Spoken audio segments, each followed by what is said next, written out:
Let's bring you this story now. In celebration of World Play Day, Cotlands and the Clinton Health Access Initiative are promoting access for vulnerable children. The organization is hosting 8 inclusive play events countrywide.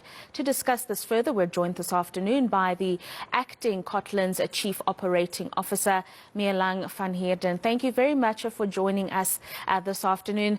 Perhaps just start by giving us a sense of this initiative and why it's so important. Thank you so much. Thank you for the opportunity.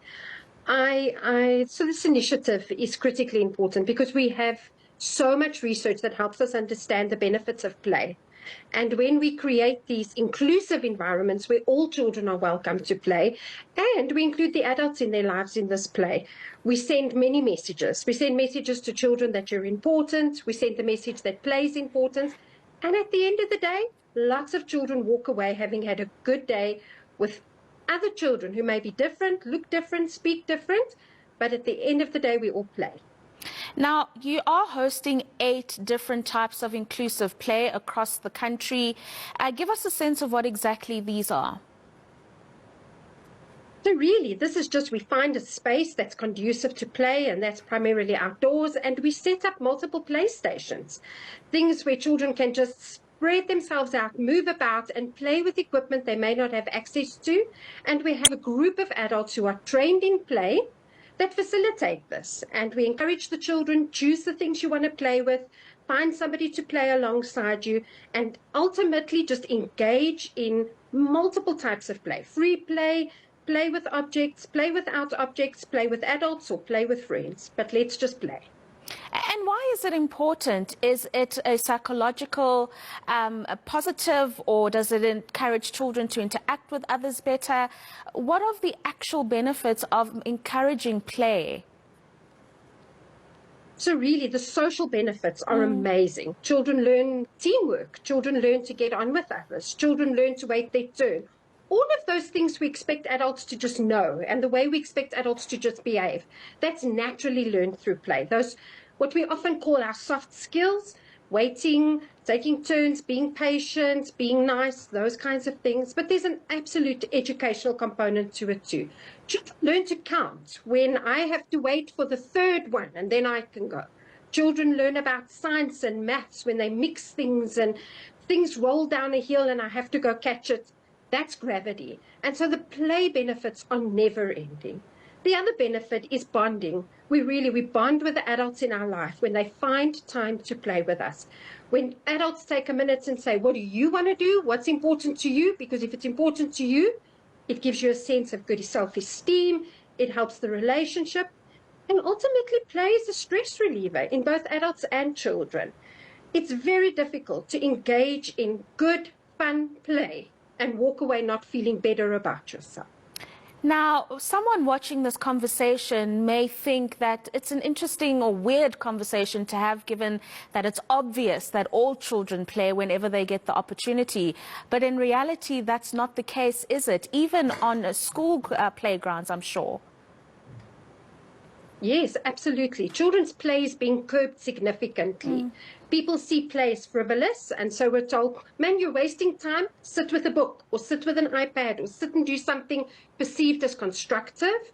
Children's spaces are also no longer safe. We know the kind of things we see happening, and those kind of things encroach on what we used to play naturally as children. We would just go outside and just play. But now we need adults to create that safe space, because it's no longer just automatic that I can go and engage somewhere in a safe play. Let's talk a little bit about resources. You know, playing doesn't necessarily need you to have certain toys or resources, but what are you seeing when it comes to those? And really, when we speak about spaces for children to play, like parks and other recreational facilities? Yes, what children really need is permission to play, because they have the most amazing imaginations. And you know, we often say to people, when children are bored, they'll come up with a game. They don't sit and have to wait for us. And so children will find things in their environment. Play people will often refer to that as loose parts. Children will find sticks and stones and make a game. We did it. bottles become babies and old dish towels become blankets. And so there's no need to have fancy equipment. What we need is space, and we need adults to keep that safe space, but also to engage and give permission. Because, children want to play. But when we say things like, no, don't do that, don't touch that, don't go there, we hinder that. The other thing is also the places are not safe just by virtue of their maintenance and upkeep. Communities can come together and say, if we can just keep the grass here short, just not throw around rubbish and litter, and we keep the place in such a way that it invites play, children will go play without fancy toys. Yeah, let's speak about the fact that playing is also all-inclusive. You see children living with disabilities in wheelchair or using other aids to maneuver around being excluded because it's automatically assumed that they don't play anywhere. How important will it be for us to shed a spotlight on that component as well? Wow, and children do this so well. You're so right. Adults, we say, well, they can't really do that, or we're too embarrassed to broach it and say, well, what can you do? But children don't do that. Children see another body, whether that body looks different, and they automatically assume it's a friend. And children are amazing ability to adapt. They will see a game, they'll start a game, and then they'll realize, well, one of the friends can't run as fast as us. So what? We'll adapt it like this, or we'll change it like that. And so it really is natural for children to play in an inclusive fashion. And again, if the adults just encourage that, firstly, for children who do have a special need, we shouldn't hinder them. We shouldn't keep them back. We shouldn't overly protective of them. We should give them the opportunities to go and be with other children. And when it's the other children who we perceive as able-bodied or normal-bodied, we should be saying to those children, so how can we include whoever? That really is inclusivity in how we should live. Is that not just how life is? If we choose to look past the disability or the hindrance and we say, join us, we'll find a way through that. And eventually we all play in a way that matches all of our abilities and not just some. Thank you very much for that heartwarming conversation this afternoon.